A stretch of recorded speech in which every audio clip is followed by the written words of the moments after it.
I'm Nate Weaver, and I wrote the song Come Sinners and Kneel. I started writing it right after I graduated college about 8 years ago. I sat down and wanted to try to write a hymn. So I started off with the first line of come sinners and kneel at the foot of the cross. And I wanted to get across the idea that I'm not a Christian standing on a pedestal talking to non-believers, but that it's addressed to everyone, that we all have that need for Christ. And so from that line, come sinners and kneel.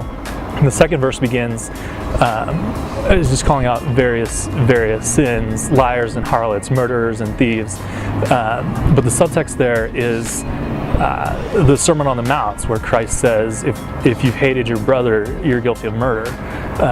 So just again trying to convey that idea that we're all in need of this. And then the third verse starts off fathers and daughters, mothers and sons. Just openly saying this is something that we all need. We need to receive the redemption that we can find in Christ.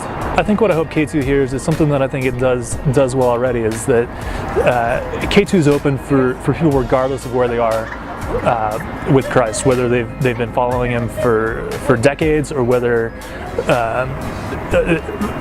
before today they could have cared less about Him, and they saw free coffee on the sign and walked in the door. I hope that as K2 continues to grow and to age and to be here in the Valley, I hope it keeps that openness to accept people regardless of where they're at.